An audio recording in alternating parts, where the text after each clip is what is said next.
जय श्री राम, जय Shri Mahakal. IPO market में रोज के रोज धमाके हो रहे हैं और 19 से 23 दिसंबर तो ऐसी डेट्स आई है ना जिसमें 5 आईपीओज हैं। ममता मशीनरी, उसके अलावा ट्रांसलेयर लाइटिंग, साथ ही साथ डैम कैपिटल। इन तीनों के ऊपर मैं डिटेल्ड एनालिसिस वीडियो बना चुका हूं, मेरे चैनल पर ऑलरेडी अपलोडेड है। इस वीडियो में हम लोग कॉनकॉर्ड एनविरो और सनातन टेक्सटाइल्स के ऊपर बात करने वाले हैं। साथ ही साथ इसको यहां कंपेयर भी कर लेंगे ताकि आपको क्लैरिटी मिल जाए। ये कोई बाइंग और सेलिंग रिकमेंडेशन तो है नहीं, तो अगर आपको खुद भी इन्वेस्ट करना है तो आप इसको एनालिसिस के तौर पर ले सकते हैं। और साथ ही साथ अगर आपको कंसल्टेंसी चाहिए तो please take your financial consultants advice also before investing. और अगर आपको मेरा वीडियो अच्छा लगता है so please like the video and subscribe the channel, that is very motivating for us. And हाँ, डू कमेंट अगर आपको किसी भी कंपनी के ऊपर डिटेल्ड एनालिसिस चाहिए या किसी कॉन्सेप्ट के ऊपर डिटेल एनालिसिस चाहिए तो मैं उसके ऊपर जरूर बनाऊंगा। आप सबने ही कहा था कि आईपीओ को किस तरह से एनालाइज करते हैं उसके ऊपर वीडियो बनाइए, तो मैंने ऑलरेडी वो अपलोड कर दिया है। So let us begin as usual कि कोई भी आईपीओ का वीडियो जब मैं बनाता हूं तो उसको हम 5 चैप्टर्स में डिवाइड करते हैं। सबसे पहले business, second IPO details, third financial performance, fourth valuation and fifth that is grey market premium. उसके बाद मैं आपको बताता हूं कि मैं इन्वेस्ट करने वाला हूं या नहीं। सो प्लीज स्टे ट्यून्ड, क्योंकि इसमें हम 2 आईपीओ एनालाइज करने वाले हैं, थोड़ा वीडियो लंबा हो सकता है। तो मैं आपको रेकमेंड करूंगा कि आप 1.5x स्पीड पर ये वीडियो देखें ताकि आपके लिए इजी भी हो और टाइम ज्यादा कंज्यूमिंग भी ना हो। सो लेट अस बिगिन। फर्स्ट हम बात करें कॉनकॉर्ड एनविरो की, जिसमें हम सबसे पहले बात करेंगे business of the company. Water waste management treatment का ये काम करती है। ये सेक्टर बहुत तेजी से बढ़ चुका है, बढ़ रहा है, डे टू डे इसकी डिमांड बढ़ती जा रही है, इसमें मुझे कोई डाउट नहीं है। कंपनी डिजाइन भी करती है, मैन्युफैक्चर भी करती है, इंस्टॉल भी करती है, ऑपरेशन और मेंटेनेंस भी करती है इन सब चीज़ों का। तो प्राइमरली इनका बिजनेस जो इन्होंने डिस्क्लोज किया है 4 चीज़ों में डिवाइडेड है। सबसे पहले ये मैन्युफैक्चर और सेल करते हैं वाटर वेस्ट ट्रीटमेंट प्लांट्स का। बढ़िया बिजनेस है, कोई दिक्कत की बात नहीं है, इंडिया में ज़रूरत भी है हमें बहुत। सेकेंड, उसका ऑपरेशन और मेंटेनेंस भी करती है। थर्ड, मैन्युफैक्चर भी करती है, सेल भी करती है। किस चीज का? अरे जो इसमें कंज्यूमेबल्स लगेंगे या इसके स्पेयर पार्ट्स होंगे वो भी यही बनाएगी। तो एक तरह से देखा जाए तो 360 डिग्री सोल्यूशन तो ये दे रही है। साथ ही साथ इनका एक और काम है, that is installation of compressed biogas plant, which is again very in the market as of now. Waste management से कनेक्टेड कुछ भी कंपनी होगी ना, उसका फ्यूचर अभी रिसेंटली अगर आप देखोगे तो पिछले 3-4 साल में अगर आपने देखा होगा तो फ्यूचरिस्टिक तो ब्राइट ही लगता है। एक्सपोर्ट्स की बात करें, टोटल मिला के इनके 377 कस्टमर्स हैं, जो कि 353 डोमेस्टिक हैं और 24 इंटरनेशनल है।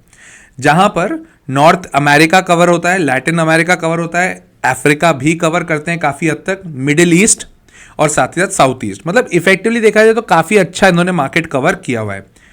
ठीक है, अब ये देखा जाए तो बिजनेस वाइज देखो तो मेरे को तो अच्छा बिजनेस लगता है, फ्यूचरिस्टिक मेरे को स्कोप भी अच्छा लगता है, ऐसे कुछ ज़्यादा दिक्कत है नहीं। और ऐसे वाले कंपनीज में पिछले साल भर में काफ़ी अच्छे रिटर्न्स दिए हैं, तो ये भी नहीं बोल सकते कि इसका बिजनेस का फ्यूचरिस्टिक स्कोप खराब है या ओके, अच्छा ही है। Let's come to IPO details. Total मिलके इनको 500 करोड़ रुपए चाहिए, जिसमें से फ्रेश इशू 175 करोड़ का है और ऑफर फॉर सेल 325 करोड़ का है। मतलब इफेक्टिवली 65% ऑफ दी कैपिटल ये जो रेज करने वाले हैं ये अपने घर ले जाने वाले हैं, बाकी 35% कैपिटल ही अपने पास मतलब फ्रेश इशू के लिए रख रहे हैं। तो इन्हें पैसा क्यों चाहिए 175 करोड़? इनको अपनी सब्सिडरी में इन्वेस्ट करना है, जो कि यूएई में इनके पास काफ़ी प्रोजेक्ट्स हैं, उसमें ये डील करवाना चाहते हैं। ठीक है, अच्छी बात है। और तो और इनको एक और सब्सिडरी में पैसा डालना है जो कि वसई में है। वसई इज इन महाराष्ट्र, आपको पता होगा, बॉम्बे के पास में है। इसके अलावा कैपिटल एक्सपेंडिचर करना है और वर्किंग कैपिटल के लिए रिक्वायर्ड है। 175 करोड़ ये लोग फ्रेश इशू लेके आ रहे हैं, बाकी 325 करोड़ ऑफर फॉर सेल है। यहाँ पर मेरे को थोड़ा सा कंफर्टेबल नहीं लगता क्योंकि ऑफर फॉर सेल बहुत ज़्यादा है। तो एक और चीज़ देखनी पड़ेगी कि इनकी होल्डिंग कितनी कम हो रही है। अगर ये इतने सारा माल अपना बेच के जा रहे हैं तो होल्डिंग कितनी हो रही है? तो पहले इनके पास 61% थी अभी तक, और ये अब घट के हो जाएगी 51%। तो अब ये यहाँ पर मेरे को और कंफर्टेबल नहीं लग रहा। अगर मेरे को वाटर वेस्ट मैनेजमेंट में पैसा डालना है तो अभी रिसेंटली भी कुछ आईपीओज आए थे जो कि उसी से कनेक्टेड थे, और बाकी मैं आपको इसके पेयर कंपनीज बताऊंगा जहां पर इन्वेस्ट किया जा सकता है। बट हाँ, ऐसा नहीं कह रहा हूं कि इसमें इन्वेस्ट मत करो, बट यस, यहां तक मेरे को कंफर्टेबल नहीं लग रहा। अब देखो, बहुत लोग बोलते हैं कि सर हम सब्सक्रिप्शन का परसेंटेज भी देखेंगे, कितने गुना सब्सक्राइब हुआ। यार एक बात बताओ, NSE DAC नैकडैक करके कभी रिसेंटली आईपीओ चालू हुआ था, उसने मांगे कुछ जितने भी थे उससे 10,000 गुना, अराउंड 1000 टाइम्स अराउंड सब्सक्राइब हुआ है। छोटा आईपीओ होता है, हम सभी भर रहे हैं अभी आईपीओ, तो वो सब्सक्रिप्शन वाला पॉइंट अब मेरे दिमाग में तो कंप्लीट हो गया, वो खत्म हो गया है, कोई मतलब ही नहीं है। आप ये देख ही नहीं सकते कितना सब्सक्राइब हुआ, पता है कि आईपीओ आया है, वो ओवर सब्सक्राइब होगा ही होगा। अब ये कोई भी चीज़ नहीं बताएगा जो मैं आपको बता रहा हूँ इसमें, ये बहुत क्रिटिकल पॉइंट है एनालिसिस के लिए, बट ये पॉइंट बहुत बहुत ज़्यादा इसको इनडेप्थली समझना पड़ता है कि यार ओवर सब्सक्रिप्शन के बेसिस पे तो अब मैं ये जज ही नहीं कर सकता कि आईपीओ कितना चलेगा। Every other person is investing in IPOs, and मैं किसी को ऐसा नहीं कह रहा हूं कि आप इन्वेस्ट ना करो, या मैं दुख नहीं जता रहा हूं, ये एक एनालिसिस का पॉइंट है कि हर कोई पैसा लगा रहा है, तो ओवर सब्सक्रिप्शन वाला पॉइंट कितना सब्सक्राइब हो रहा है वो देखने का कोई सेंस ही नहीं बनता है। तो क्योंकि ये भी एक बहुत बड़ा आईपीओ तो है नहीं, 500 करोड़ का आईपीओ है, तो ये भी ओवर सब्सक्राइब तो बहुत होगा। अब आ जाते हैं इसके थर्ड पॉइंट पे, दैट इज फाइनेंशियल परफॉर्मेंस। अगर इसके रेवेन्यू की बात करूं ना, तो रेवेन्यू इसका 337 करोड़ था जब मार्च 22 की बात हुई। मार्च 23 में कोई ज़्यादा बेहतर ग्रोथ नहीं हुई 350 करोड़ से। अब मार्च 24 में आईपीओ आना था, और ये सबको समझ में आता है, सीधा 512 करोड़। ठीक है, रेवेन्यू बढ़ा है, अच्छी बात है, कोई शक करने वाली बात नहीं है, बट ठीक है, अब एकदम से बढ़ जाता है तो थोड़ा कंसर्निंग लगता है। और अगस्त 2024 में 208 करोड़, अप्रैल मई जून जुलाई अगस्त 5 महीने में, मतलब मोटा माटी ये भी करीब 400 450 करोड़ के आजू बाजू इस साल का भी रेवेन्यू जाना चाहिए, जिस हिसाब से इनके पास अगस्त 24 के ऑर्डर्स हैं और काम कर रहे हैं। प्रॉफिट आफ्टर टैक्स देखते हैं, जब मार्च 22 की बात करें तो 16.5 करोड़ के करीब करीब offer for profit after tax था। मार्च 23 में गिर गया 5 करोड़ पे रह गया, और मार्च 24 देखो भाई साहब 41 करोड़ से, 5 करोड़ से 41 करोड़। अब आप एक बात बताओ, स्टेबिलिटी दिख रही है क्या? अब आप बोलोगे सर प्रॉफिट अच्छा है तो अच्छी बात है ना, क्या दिक्कत की बात है? यार प्रॉफिट स्टेबिलिटी से बढ़ता है ना, तो कॉन्फिडेंस थोड़ा और बढ़ता है। अब एकदम से आईपीओ आया था 41 करोड़ का आ गया, और अभी 208 करोड़ में सिर्फ 51 लाख रुपए ही है प्रॉफिट। तो देखो फाइनेंशियल्स तो ना, मतलब ठीक है, जिसको रिस्क लेना है आप ले सकते हो, मेरे को उसमें कोई दिक्कत नहीं है, क्योंकि ये बाइंग सेलिंग रिकमेंडेशन तो है नहीं, बट ये सब चीज़ें मुझे कंफर्टेबल फील नहीं कराती है। ठीक है, बोरिंग्स पे जाते हैं, 125 करोड़ थी, 131 हुई, 153, 167, जो जिस तरह से सेल्स बढ़नी चाहिए थी उनकी बोरिंग्स बढ़ रही है। तो ठीक है, बोरिंग्स भी काफ़ी हद तक तो है, ठीक है, और ये जो भी कैपिटल मांग रहे हैं उसमें कहीं ये तो ऐसा तो नहीं लग रहा कि ये लोग बोरिंग्स का रीपे करेंगे, ये सिंपल बेसिस पे वो जो नए प्रोजेक्ट्स है उसमें इन्वेस्ट करेंगे। ठीक है, अब आगे बात करें कि इनका इंडिया में कितना है। ठीक है, चलो ये भी अपने जगह फाइनेंशियल परफॉर्मेंस के ऊपर हम लोग देख चुके हैं। रिटर्न ऑन कैपिटल एम्प्लॉयड 14% है, okay, not that great. Valuation की बात करते हैं, इनका प्राइस अर्निंग रेशियो 31 का है, जबकि प्राज इंडस्ट्रीज, अब आपको नाम बताता हूं, आपको अच्छा भी लगेगा कि हाँ ये है क्या इनके कॉम्पिटिटर्स जो ऑलरेडी लिस्टेड है। प्राज इंडस्ट्रीज 51 पे ज्यादा वैल्यू है प्राज की। फिर उसके बाद आईओएन एक्सचेंज 43 पे, इनका 31 है, तो आईओएन से भी ये सस्ता है। त्रिवेणी 25 का है, इनका 31 है, त्रिवेणी सस्ता है, यहां पर त्रिवेणी सस्ता हुआ। वाटेक जो काफी चर्चित शेयर है अभी मार्केट में, 49 का है, इनका 31 है, तो वाटेक महंगा हुआ, ये सस्ता हुआ। थर्मैक्स 81 पे है और इनका 31 है, तो वैल्यूएशन तो मेरे को ठीक लग रहे हैं, वैल्यूएशन में मुझको ज़्यादा डाउट नहीं है, वैल्यूएशन ठीक लग रहा है। ठीक है, तो अगर देखें बिजनेस वाइज, बिजनेस ठीक है, बिजनेस मेरे को फ्यूचरिस्टिक बढ़िया लगता है, कोई इसमें डाउट नहीं है मेरे को। आईपीओ की डिटेल्स मेरे को सिर्फ ऑफर फॉर सेल थोड़ा नेगेटिव लग रहा है। इसके अलावा फाइनेंशियल परफॉर्मेंस की अगर मैं बात करूँ तो फाइनेंशियल परफॉर्मेंस मेरे को यार जो फ्लक्चुएशन है वो इतने ज़्यादा पसंद नहीं आ रहे, और वैल्यूएशन मेरे को अच्छे लग रहे हैं। ग्रे मार्केट प्रीमियम अराउंड 20% के अभी करीब करीब है, तब ग्रे मार्केट प्रीमियम पे रिलाय कैसे करें? हर कोई तो इन्वेस्ट कर रहा है, अब ग्रे मार्केट प्रीमियम पे कितना रिलाय करना है आप वो खुद सोच लो। तो लेट अस कम, मैं फाइनली जो इसमें इन्वेस्ट करना है या नहीं, मैं इन्वेस्ट करूंगा या नहीं, मैं आपको बताऊंगा आखिर में, आफ्टर कंसिडरिंग सनातन टेक्सटाइल्स ऑल्सो। अब आ जाते हैं सनातन टेक्सटाइल्स के ऊपर। तो सनातन टेक्सटाइल्स में भी वही 5 पॉइंट्स पे अपन डिस्कस करेंगे। सबसे पहले करेंगे बिजनेस के ऊपर।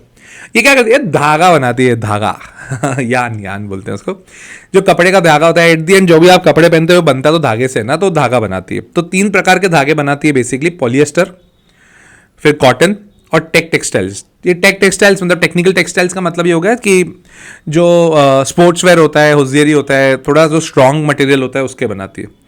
25 कंट्रीज से ज़्यादा कंट्रीज में इनका बिजनेस है, तो बढ़िया है, कोई दिक्कत नहीं है। सिलवासा में इनका प्लांट है, वो भी बहुत अच्छा बात है, गुजरात का है। आजकल गुजरात की कंपनियां बहुत आईपीओ लेके आ रही है भाई साहब।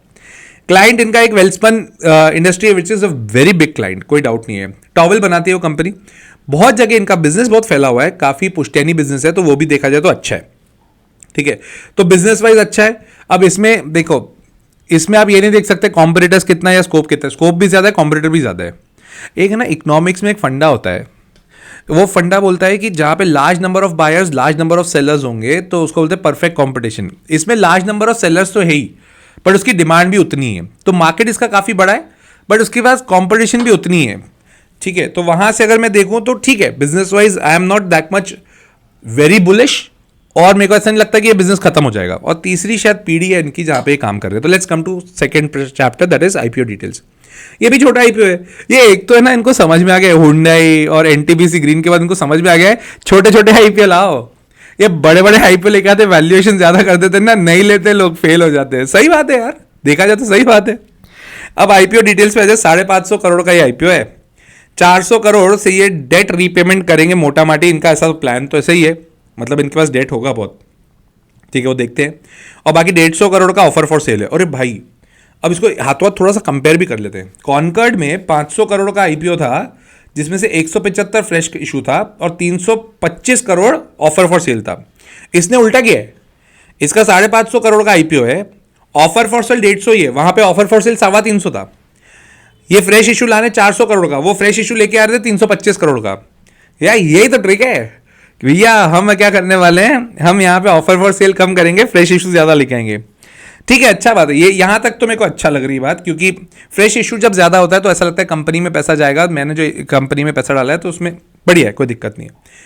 अब आ जाते हैं थर्ड चैप्टर पे, that is financial performance. Sales की बात करते हैं। 3201 करोड़ से बढ़कर हुई है 3345 करोड़।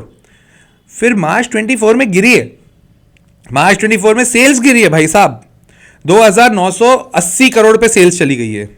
और जून क्वार्टर का इन्होंने डेटा दिया है जो करीब करीब 800 करोड़ पे बता रहे हैं, मतलब 3200 करोड़ के करीब करीब इस बार भी इनकी सेल्स होगी। तो देखा जाए तो सेल्स स्टेबल है, ग्रोथ नहीं है, स्टेबल है, उसी के आजू बाजू घूम रही है। ठीक है भाई, अब प्रॉफिट आफ्टर टैक्स की बात कर लेते हैं।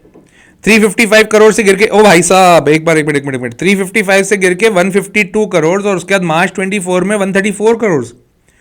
यार इनके प्रॉफिट्स गिरते जा रहे हैं यार, ये तो बिल्कुल भी बात नहीं जमी। अब आपके दिमाग में क्वेश्चन आना चाहिए, सर जब कोई भी कंपनी का प्रॉफिट एकदम तेजी से भागने लग जाता है तो आपको लगता है कि यार ये तेजी से क्यों भाग रहा है, और ये गिरा रहा है तो तेजी से क्यों गिरा रहा है। अरे देखो, दोनों नेगेटिव होता है ना यार। अगर तेजी से बढ़ा रहा है तो फिर ऐसा लगता है कुछ गड़बड़ तो नहीं है, और अगर तेजी से गिरा रहा है तो भी लगता है कुछ गड़बड़ तो नहीं है, और अगर स्टेबिलिटी से थोड़ा थोड़ा बढ़ते आता है तो ऐसा लगता है हाँ कंपनी स्टेबल है, बढ़िया है। तो ये सब चीज़ें तो एनालाइज करनी है। बोरिंग देख लेते पहले, क्योंकि इनको पेमेंट मेजरली जो फ्रेश इशू लेके आ रहे हैं उसे डेट रीपेमेंट करेंगे। बोरिंग में 378 करोड़ की बोरिंग थी, 281 कम हुई, वेरी गुड। फिर 379 वापस हो गई, और 645 करोड़ की इनके पास बोरिंग है भाई, इसीलिए इशू आ रहा है। रिटर्न ऑन कैपिटल एम्प्लॉयड 11% है, तो बहुत ज़्यादा अट्रैक्टिव नहीं है। वैल्यूएशन की बात करें तो 17 का इनका पीई रेशियो है, that is fourth chapter, PE ratio 17 का है। केपीआर मिल्स इनका एक कॉम्पिटिटर है जिसका 41 है। वर्धमान टेक्सटाइल 23 पे है, उससे भी सस्ता है। इंडो काउंट एक है, वो 23 पे, इनका है 17, बहुत बढ़िया। फिलाटेक्स 25, इनका 17। गरवारे 36, इनका 17। वैल्यूएशन तो यार आजकल स्मार्ट हो गई है कंपनीज, उनको पता है कि वैल्यूएशन ज़्यादा महंगे मत लाओ, ये लोग नहीं लेंगे, तो वैल्यूएशन तो अच्छे लग रहे हैं। ग्रे मार्केट प्रीमियम अभी 15 to 20% का दिखा रहा है, तो ठीक है। अगर मैं इसको और दोनों को कंपेयर करता हूं, देखो एक तो मैं अगर बात करूं कॉनकर्ड की, तो कॉनकर्ड का बिजनेस तो बढ़िया है, फ्यूचरिस्टिक है, कोई डाउट नहीं है इसमें। सनातन का बिजनेस स्टेबल टाइप का बिजनेस है, बहुत ज्यादा ग्रोथ एक्सपेक्ट कर रहे हो तो नहीं होगा, बहुत ज्यादा एकदम डिप आ जाएगा वो भी नहीं होगा, क्योंकि ये एक अलग सा बिजनेस है। जबकि कॉनकर्ड के बिजनेस में ग्रोथ ज्यादा है, तो उस हिसाब से देखो तो मेरे को कॉनकर्ड के ग्रोथ के हिसाब से मेरे को अच्छा लग रहा है। सनातन स्टेबल है। आईपीओ डिटेल्स की बात करूं तो ये जितना ये ऑफर फॉर सेल ला रहे वो उतना फ्रेश इशू ला रहे हैं, वाइस वर्सा चल रहा है। तो आईपीओ डिटेल्स की अगर मैं बात करूं तो दोनों का ठीक है, बट क्योंकि सनातन अपना डेट रीपेमेंट करेगी तो ऑटोमेटिकली प्रॉफिटेबिलिटी इनकी बढ़नी चाहिए, जो कि सबसे बड़ा कंसर्न ही है सनातन में। 355 से 152, 134, 450। इधर अगर बात करें कॉनकर्ड में तो फाइनेंशियल्स इसके भी बहुत ज़्यादा स्टेबल नहीं है, तो फाइनेंशियल्स में तो मेरे को दोनों इरिटेटिंग लग रहे हैं, इरिटेटिंग, लिटरली इरिटेटिंग। सबसे बढ़िया बात है दोनों के वैल्यूएशन बहुत अच्छे हैं, तो वैल्यूएशंस तो हैं, कोई डाउट नहीं है। ग्रे मार्केट प्रीमियम 10 से 20% के करीब करीब चल रहा है, तो ये भी ठीक लग रहा है। अब मैं क्या करने वाला हूँ, देखो मैं तो है ना, इस बार मैंने एक है ना कसम खा के रखी है कि है ना जो आईपीओ मिलते जाए ना उसको लगाते जाओ, ठीक है। अब ये 500 करोड़ के आईपीओ है, 550 करोड़ का ये आईपीओ है। इसके अलावा बाकी 3 और आईपीओ आ रहे हैं, तो 3500 करोड़ के आईपीओ आ रहे हैं। अभी रिसेंटली जो आईपीओ की बात कर रहा हूं मैं, वहां पे जो नैस्डैक थी, 10,000 करोड़ तो लोगों ने एक आईपीओ में लगा दिए। ओवर सब्सक्राइब तो होगा, ठीक है। आपको क्या करना है, अगर आपको जस्ट इन केस ऐसा लगता है कि किसी में मेरे को बहुत ज्यादा प्रीमियम नहीं दिख रहा है, या किसी में मेरे को ऐसा लगता है ग्रोथ ज्यादा नहीं दिख रही है, डाल दो, डाल देना। जैसे ही आपको लगे कि लॉन्च हो जाएगा, बेच देना। जैसे मेरा तो देखो, इन दोनों में तो यही मन है, मैं दोनों में अप्लाई करूंगा। ये मेरा पर्सनल वर्डिक्ट है, आप अपने हिसाब से डिसीजन लीजिएगा, कोई बाइंग सेलिंग रिकमेंडेशन नहीं है प्लीज। मैं तो दोनों में अप्लाई करूंगा। अगर मिल गया, जिसके मेरे को चांसेस थोड़े अब कम ही दिख रहे हैं, क्योंकि किसी भी आईपीओ में जब तक आप 50-60 आईपीओ नहीं लगा दोगे, हो सकता है 50-60 ही आपको नहीं लगे एप्लीकेशंस, लगने पे एक भी लग जाए, क्योंकि लॉटरी सिस्टम है, ठीक है। सिर्फ एक ही चीज आपको बचा सकती है कि आप अलग अलग अकाउंट से अपने इन्वेस्ट करो, तो ठीक है। बाकी वो जो स्ट्रैटेजी होती है ना, 2 बजे लगाएंगे, फिर एस्ट्रोलॉजर को फोन करेंगे, पंडित जी से पूछे, पंडित जी 2:30 बजे लगा दूं क्या, ये सब फालतू की बातें, नहीं होता है ऐसा कुछ भी। ये आईपीओ अलॉटमेंट के बहुत सारे वीडियोस हैं, बट ऐसा नहीं होता है यार, ठीक है। तो मैं तो दोनों में लगा रहा हूं, ठीक, और लग गया तो ठीक है। मैं आपको अपडेट भी कर दूंगा, इंस्टाग्राम पे मैं अपना बता भी दूंगा कि मेरे को लगा या नहीं। जैसे आईजीआई मेरे को नहीं लगा है, ठीक है, तो ये मैं अपडेट भी कर दूंगा। और please make sure you are taking your calls. आपको मेरा वीडियो अच्छा लगा तो please like the video and subscribe the channel and do comment. आपको कुछ भी अगर रिक्वायरमेंट लगे कि मेरे को इस टॉपिक के ऊपर चाहिए वीडियो, तो I will definitely make it. थोड़ा टाइम लग सकता है, but I will definitely make it. Till then, जय श्री राम, जय श्री महाकाल।